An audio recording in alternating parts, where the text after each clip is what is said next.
돈이 자꾸 새어나간다는 생각 한 번쯤 해보신 적 있으신가요?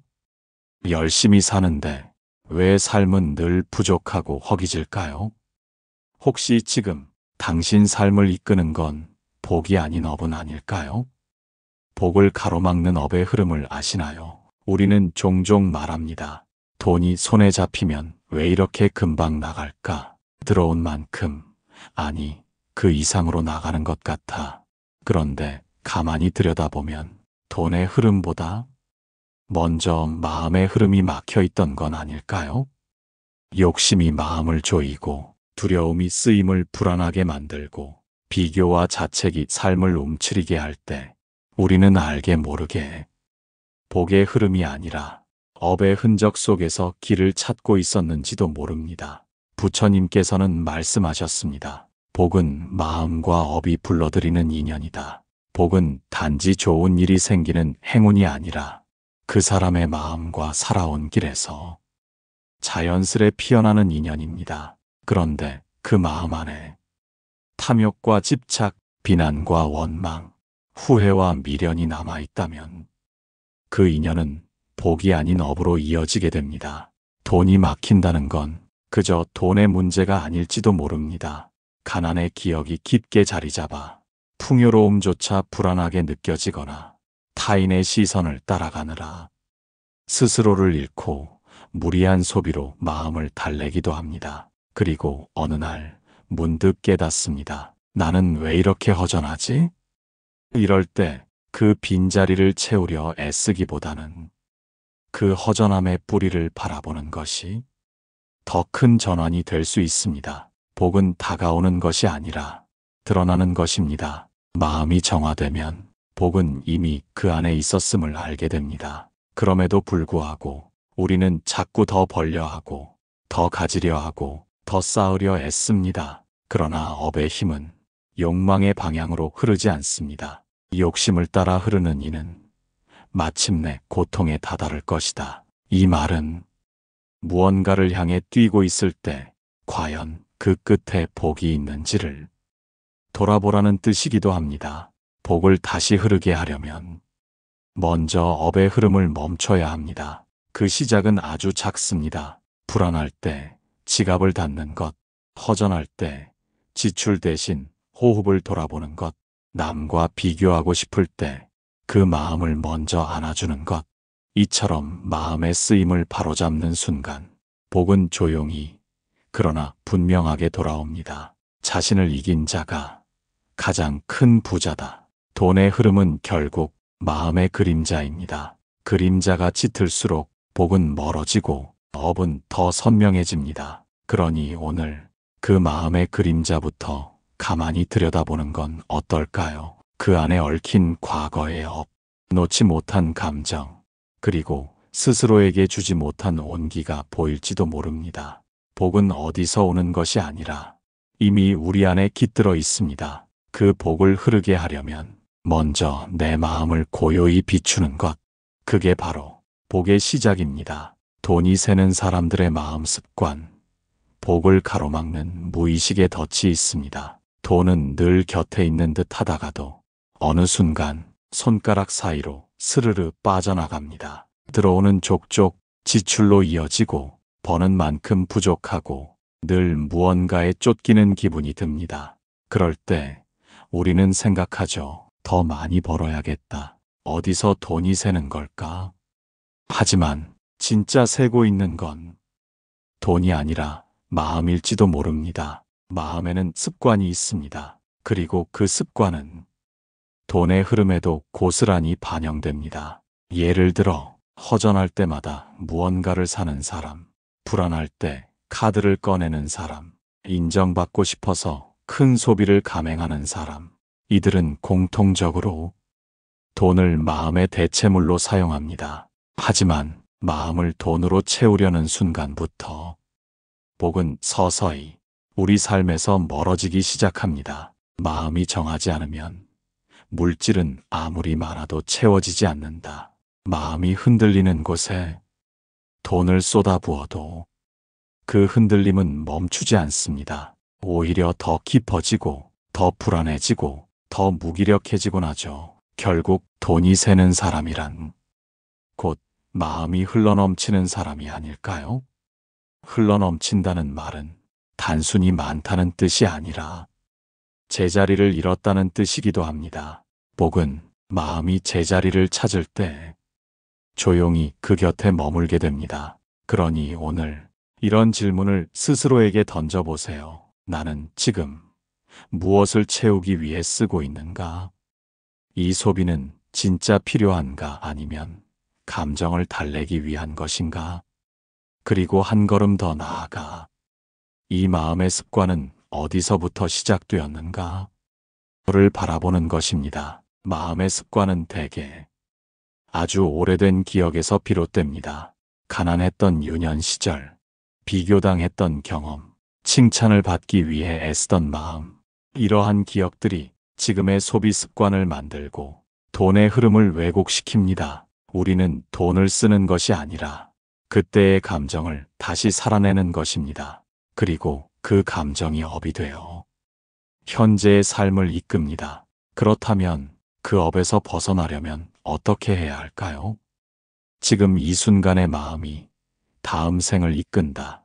지금 이 마음을 바로잡는 것이 곧 업을 끊는 수행입니다. 마음을 알아차리고 그 습관을 직시하며 그 감정에 끌려가지 않는 연습.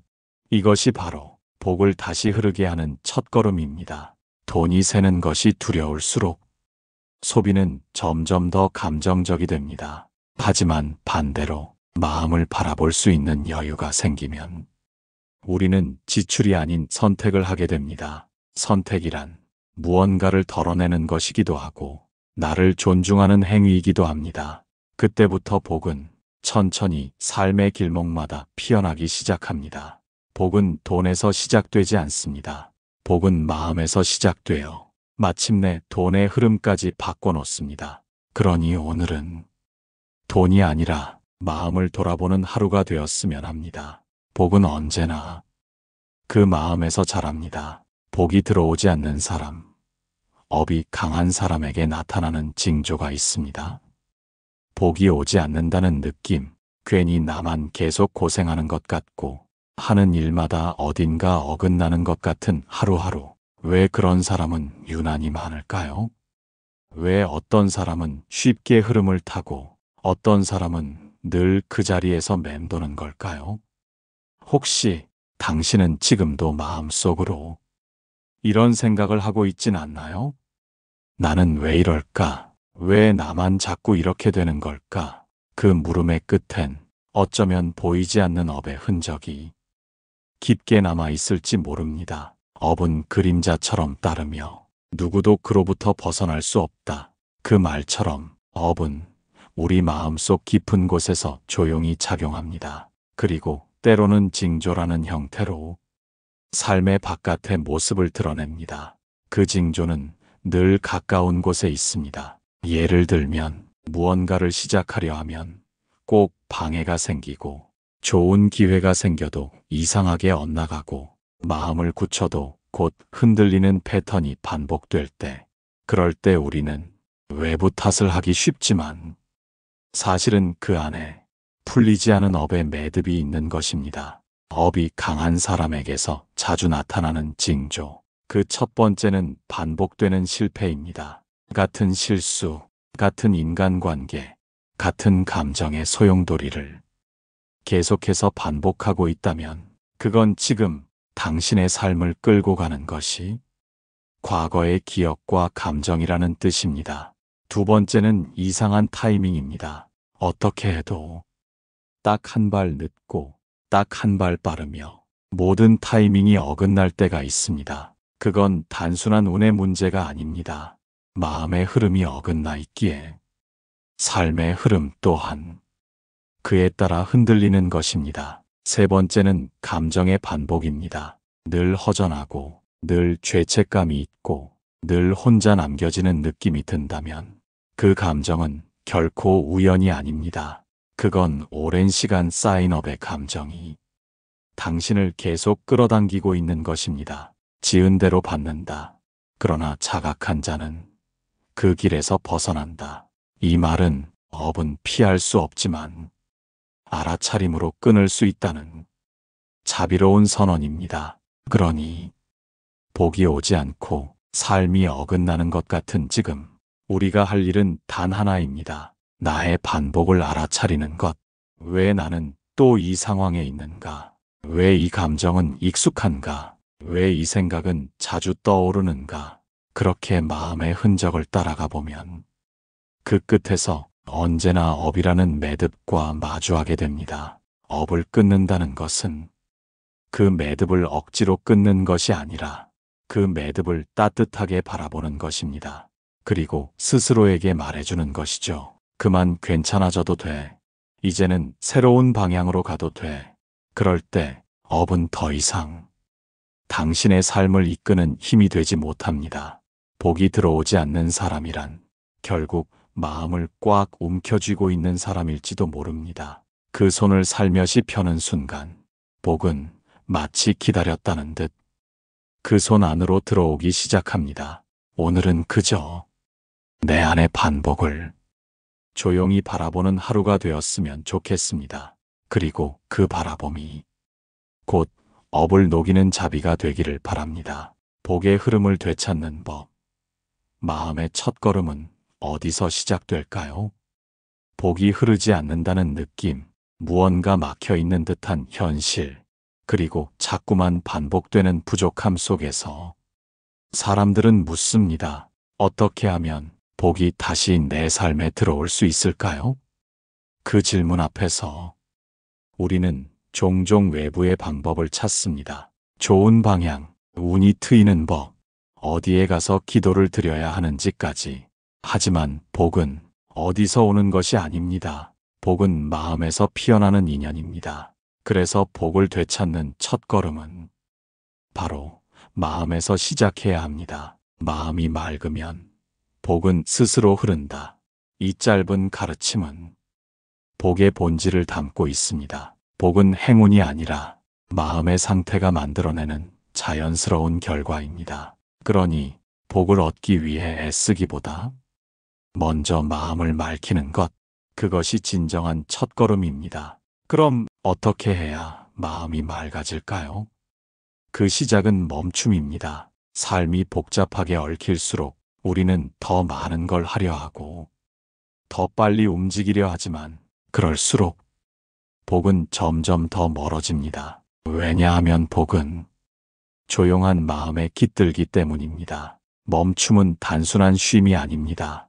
멈춤은 내 마음의 흐름을 바라보는 연습입니다. 예를 들어 무언가를 탓하고 있는 나를 멈추고 그 마음을 바라보는 것, 질투하는 나를, 자책하는 나를, 허전함에 흔들리는 나를 조용히 바라보는 그 순간 복은 아주 작게 그러나 분명하게 움직이기 시작합니다. 그 다음으로 필요한 것은 용서입니다.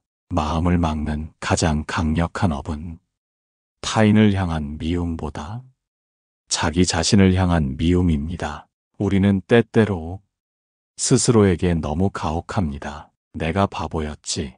그때 왜 그렇게밖에 못했을까? 내가 부족해서 이렇게 된 거야. 이런 생각은 업을 반복하게 만드는 씨앗이 됩니다. 부처님은 말씀하셨습니다. 자기를 사랑하지 못하는 이는 세상을 사랑할 수 없다. 그러니 복의 흐름을 되찾기 위한 두 번째 걸음은 스스로를 향한 자비입니다. 그럴 수밖에 없었던 나를 이해해 주는 것, 그때의 상처받은 마음을 안아주는 것입니다. 그리고 마지막 복의 문을 여는 세 번째 걸음은 감사입니다. 지금 이 순간 비록 부족하고 어그러졌더라도 그 안에서 작은 감사를 찾아내는 사람은 복의 흐름을 가장 먼저 되찾습니다. 감사는 단순한 미덕이 아니라 지금의 인연을 복으로 바꾸는 힘입니다. 부처님께서는 감사하는 자는 늘 복을 짓는 자다 라고 말씀하셨습니다. 복이 다시 흐르기를 바란다면 이 세 가지를 기억해 보세요. 멈추고 마음을 바라보기, 스스로를 용서하고 품기, 지금 이 순간을 감사하기. 그렇게 하루하루 마음의 결이 바뀌면 어느 날 문득 삶의 결도 바뀌어 있음을 느끼게 될 것입니다. 복은 멀리 있는 것이 아닙니다. 복은 언제나 내 마음 안에 기다리고 있습니다. 그 문을 열어주는 건 다른 누구도 아닌 바로 당신입니다. 업장을 걷어내는 법, 마음을 맑히는 수행의 시작. 왜 나는 늘 같은 감정에 머물러 있을까? 왜 삶은 자꾸 제자리 걸음을 하는 것 같을까?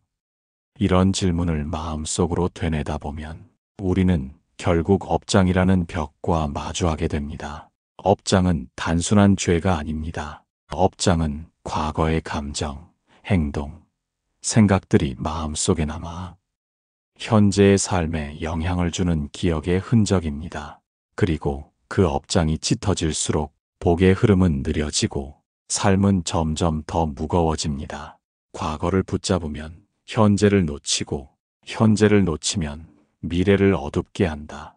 업장은 바로 놓지 못한 과거가 만들어내는 현재의 그림자입니다. 그림자가 짙어질수록 우리는 자꾸만 과거를 살아가게 됩니다. 마치 지금이라는 순간도 그때의 감정에 갇혀 있는 듯이. 그렇다면 이 업장을 걷어내기 위한 세 가지 수행은 어디서부터 시작해야 할까요? 바로 지켜보는 것, 그리고 알아차리는 것입니다. 첫 번째, 지켜보는 수행. 잠시 멈추고 바라보기. 하루 중 단 5분이라도 아무 행동 없이 내 안에서 어떤 생각과 감정이 올라오는지를 그저 바라보는 시간. 그 시간 속에서 우리는 깨닫게 됩니다. 이 감정, 예전에도 비슷한 순간에 나왔던 거네. 이 생각, 나를 계속 힘들게 하는 패턴이네. 이처럼 감정의 습관을 알아차리는 순간 우리는 이미 업장을 반쯤 걷어낸 것입니다. 지켜보는 마음은 어두움을 걷는 등불이다. 그 말처럼 업장은 행동보다 마음의 습관 안에서 정화됩니다. 두 번째, 용서의 수행. 나를 풀어주는 연습. 업장은 미움과 집착, 원망과 죄책감에서 태어납니다.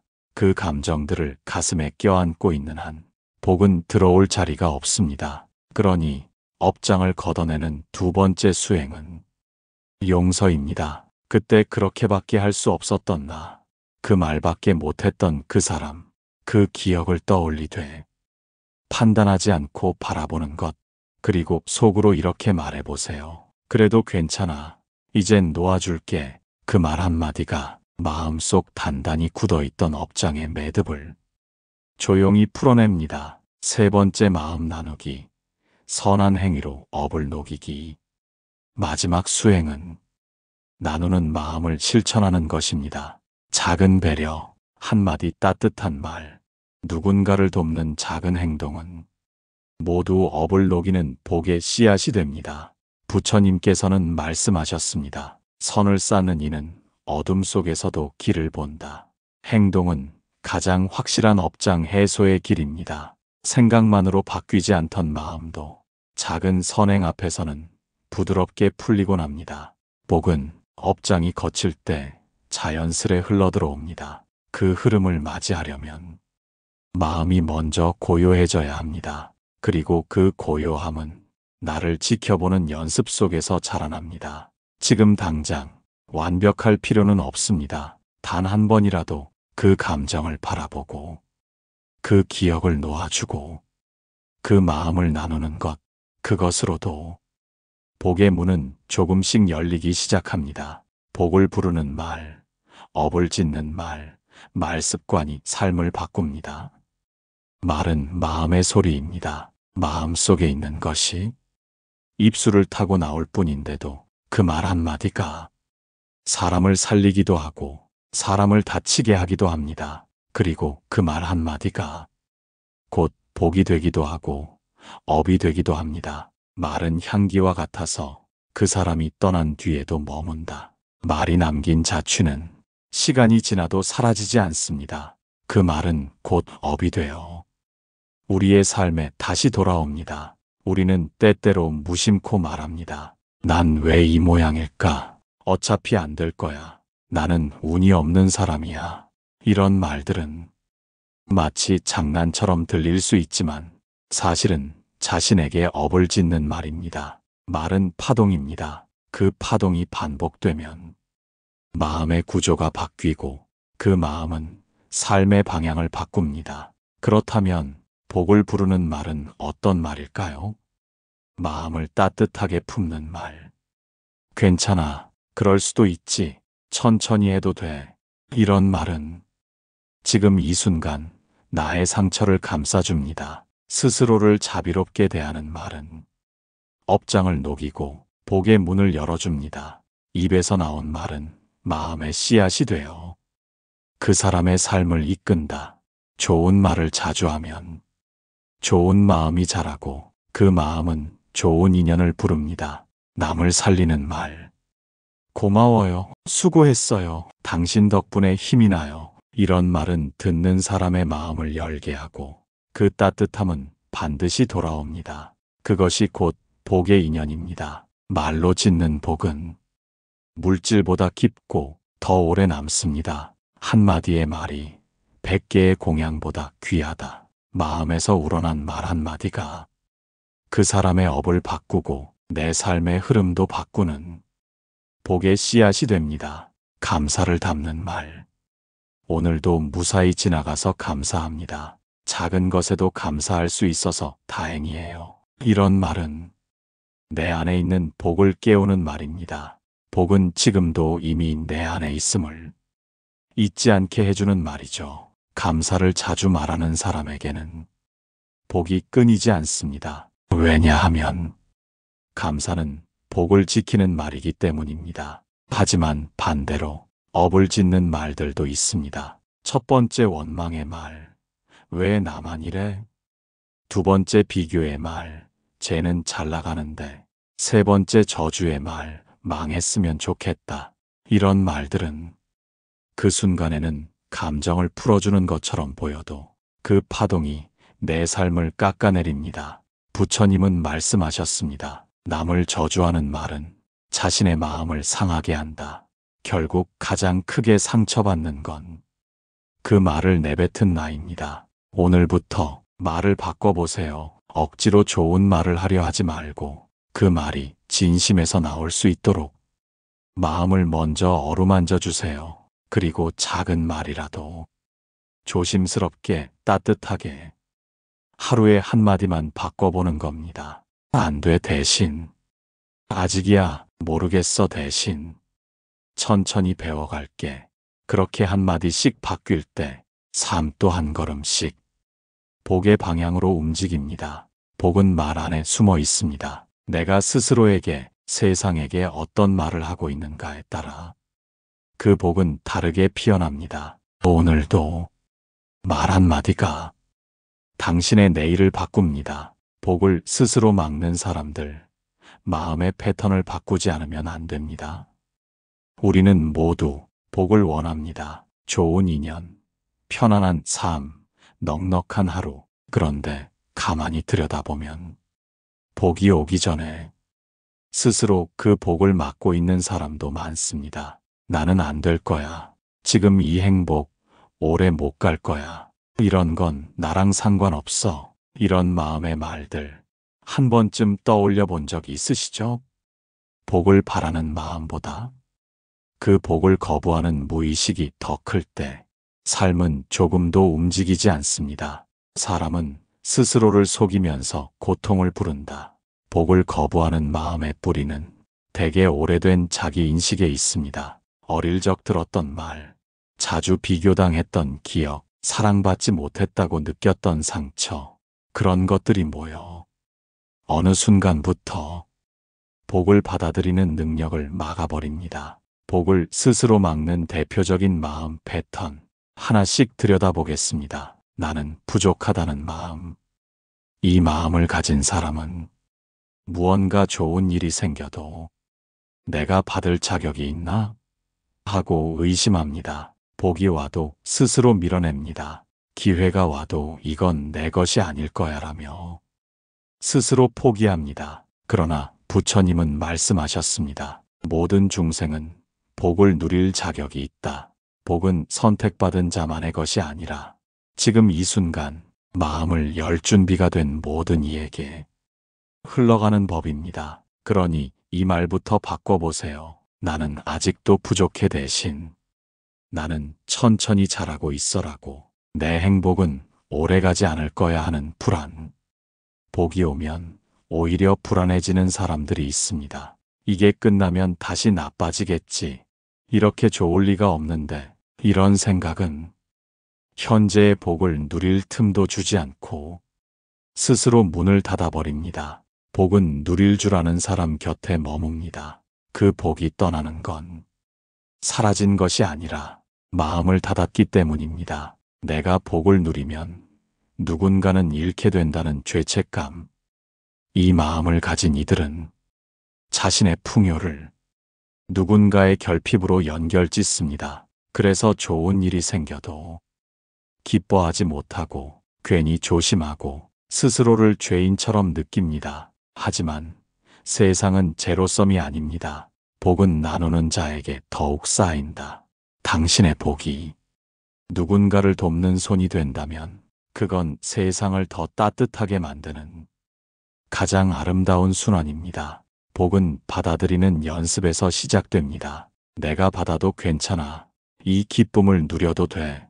지금 이 순간 감사해. 이런 말들이 마음속에 자리 잡을 때 복은 조용히 다시 흐르기 시작합니다. 복은 밖에서 오는 것이 아니라 내가 열어줄 때 들어오는 인연입니다. 오늘 하루 당신이 스스로에게 건네는 말을 조금 더 다정하게 바꿔보세요. 나는 복이 없는 사람이 아니라 나는 복을 맞이할 준비를 하는 사람이라고. 그 인식 하나가 당신의 내일을 바꿉니다. 복을 지키는 삶, 흐름을 잃지 않기 위한 마음의 자세가 중요합니다. 복은 단번에 오는 게 아닙니다. 어느 날 갑자기 삶이 환하게 바뀌는 것도, 모든 일이 술술 풀리기 시작하는 것도 아닙니다. 복은 조용히 오고 천천히 머무르며 가끔은 우리 곁을 스쳐갑니다. 그리고 더 중요한 것은 그 복을 지키는 마음의 자세입니다. 부처님께서는 말씀하셨습니다. 얻는 것보다 지키는 것이 더 큰 수행이다. 복을 얻는 건 인연의 결과지만 복을 지키는 건 수행의 실천입니다. 복을 지키지 못하는 마음에는 세 가지 특징이 있습니다. 첫째, 욕심이 복을 덮습니다. 복이 들어왔을 때 거기서 감사하지 못하고 더 큰 것을 바라게 될 때 우리는 처음 들어온 복의 빛을 자신도 모르게 가려버립니다. 복은 만족 속에서 머무릅니다. 그러나 욕심은 그 복을 조급하게 만들고 결국 흐름은 끊기게 됩니다. 가진 것을 아는 자는 복이 떠나지 않는다. 둘째, 불안이 복을 쫓아냅니다. 복이 머무는 삶에도 불안은 늘 그림자처럼 따라옵니다. 언제 사라질까? 이 행복은 너무 낯설어. 내가 과연 이걸 누릴 자격이 있나? 이런 생각들은 복을 붙잡으려는 마음 같지만 실상은 복을 멀어지게 하는 마음입니다. 복은 신뢰 위에서 자랍니다. 자기 삶을 믿고 자기 인연을 믿는 그 여유 속에서 복은 더 깊어집니다. 셋째, 비교가 복을 흐리게 만듭니다. 타인의 삶을 보며 나는 아직 부족하구나. 나는 왜 저만큼 못할까? 이런 마음이 들기 시작하면 내 삶에 있던 작은 복도 하찮게 느껴지고 곧 불만이 됩니다. 비교는 내 안에 피어나는 복을 직접 짓밟는 행위와 같습니다. 타인의 꽃을 보며 자신의 뿌리를 놓지 말라. 복은 누군가와 비교해서 얻는 것이 아니라 지금 내가 딛고 선 자리에서 피워내는 것입니다. 그렇다면 복을 지키는 마음의 자세는 무엇일까요? 감사의 반복. 감사는 복의 호흡입니다. 감사를 반복하는 사람은 복이 머무를 숨결을 만들어냅니다. 기쁨의 공유. 복을 혼자만 붙잡으려 하지 말고 누군가와 나눌 때 그 복은 작아지지 않고 오히려 자랍니다. 고요한 중심. 좋은 일이 와도 흔들리지 않고 안 좋은 일이 와도 조급해지지 않는 그 마음의 고요함이 복의 자리를 단단히 지켜줍니다. 복을 지킨다는 건 특별한 능력을 말하는 것이 아닙니다. 그건 지금 이 순간을 성실하게 바라보는 힘, 그리고 욕심보다 마음을 먼저 챙기는 습관입니다. 복이 흘러들어왔을 때 그 복이 스며들 수 있도록 마음을 열어두는 것, 그 마음이 곧 복을 지키는 수행입니다. 당신의 복은 지금 어디에 머물고 있나요? 혹시 오랜만에 찾아온 그 따뜻함을 놓치고 있는 건 아닌가요? 오늘은 복을 새로이 구하는 날이 아니라 이미 와 있는 복을 조용히 지켜주는 하루였으면 좋겠습니다. 복이 많은 사람들의 비밀, 마음의 습관이 다릅니다. 복이 많은 사람을 보면 우리는 종종 이렇게 말합니다. 저 사람은 타고난 팔자가 좋은가 봐. 어떻게 저렇게 잘 풀리지? 하지만 조금만 더 가까이 들여다보면 그들에게는 공통된 마음의 습관이 있습니다. 복은 결코 우연이 아닙니다. 복은 매일의 선택, 순간의 마음 다짐 속에서 조금씩 쌓이고 다져지는 것입니다. 행복은 조건이 아니라 습관이다. 그렇다면 복이 많은 사람들의 마음 습관은 무엇이 다를까요? 있는 것에 집중하는 사람. 복이 많은 사람은 없는 것을 세지 않습니다. 늘 있는 것, 지금 곁에 있는 사람, 현재의 상황에 고요한 감사를 보냅니다. 그들은 말합니다. 오늘도 고맙다. 이 정도면 충분하다. 이 단순한 말들이 마음의 흐름을 안정시키고 그 안정감 속에서 복이 더 머무르게 됩니다. 만족할 줄 아는 이는 이미 부유한 자다. 마음을 맑게 쓰는 사람. 복이 많은 사람은 마음이 고요합니다. 분노보다는 이해를, 질투보다는 응원을, 불안보다는 믿음을 선택합니다. 이들은 매일의 삶 속에서 어떻게 쓰느냐보다 어떤 마음으로 하느냐를 중요하게 여깁니다. 그래서 작은 일도 정성스럽고 말 한마디에도 따뜻함이 스며 있습니다. 이런 마음의 쓰임이 복을 불러오는 그릇이 됩니다. 흐름을 믿고 기다릴 줄 아는 사람. 복은 때로 바로 눈앞에 오지 않습니다. 돌아오기도 하고 멀리서 천천히 다가오기도 합니다. 복이 많은 사람은 그 흐름을 재촉하지 않습니다. 기다립니다. 그리고 믿습니다. 지금은 내가 잘하는 시간이다. 언젠가 이 마음에도 복이 닿겠지. 그 신뢰 속에서 마음은 조급하지 않고 복은 길을 잃지 않습니다. 남의 복을 함께 기뻐할 줄 아는 사람. 복이 많은 사람은 남의 복에 눈을 흘기지 않습니다. 저 사람은 좋겠다가 아니라 저 복이 그 사람을 잘 밝혀주길, 그 복이 나에게도 닿을 수 있겠구나. 이렇게 말합니다. 그 축복의 마음은 곧 자신의 복이 됩니다. 왜냐하면 복은 닫힌 마음이 아닌 열린 마음 속에 흐르기 때문입니다. 남의 복을 부러워하지 말고 그 복에 함께 기뻐하라. 복이 많은 삶은 조건이 만들어주는 것이 아닙니다. 그건 복을 바라보는 눈에서 시작됩니다. 오늘 하루 내 안에 이미 머물고 있는 복을 조용히 바라보세요. 그리고 그 복이 더 오래 머물 수 있도록 마음을 단정히 따뜻하게 가꿔보세요. 복은 항상 그런 마음에 길을 묻고 들어옵니다. 복을 짓는 삶, 부처님 말씀 따라 인연의 길을 마무리하려 합니다. 우리는 처음 왜 돈은 늘 바닥일까요? 라는 작은 물음에서 시작했습니다. 그 물음은 곧 마음의 흐름에 대한 질문이었고 삶의 방향 그리고 복과 업의 관계를 되짚는 여정이었습니다. 이제 마지막 회차에서 복을 짓는 삶이란 무엇인지 부처님의 가르침으로 그 길을 조용히 정리해 보려 합니다. 복을 짓는 삶이란 무언가 특별한 일을 하는 것이 아닙니다. 그건 대단한 수행자만의 일이 아닙니다.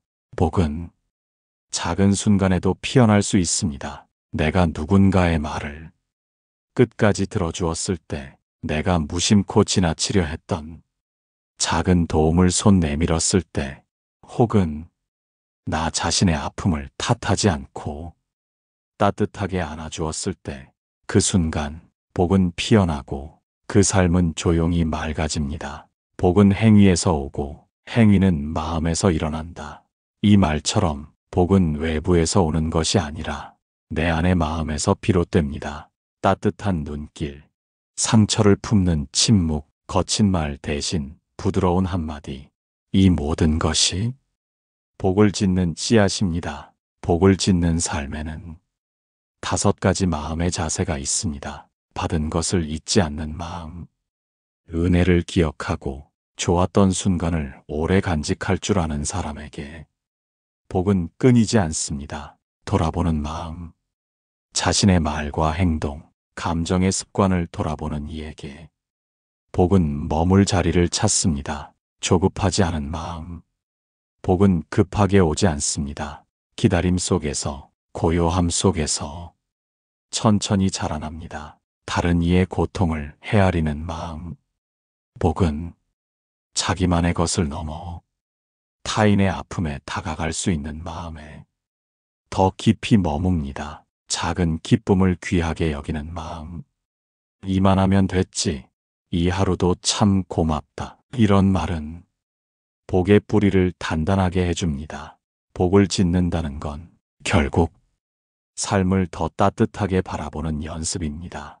우리가 흔히 놓치는 순간들, 무심히 흘려보냈던 인연들, 사소하게 여겼던 감정들, 그 속에 복이 자라고 있었음을 알아차릴 때 삶은 더 이상 허망하지 않습니다.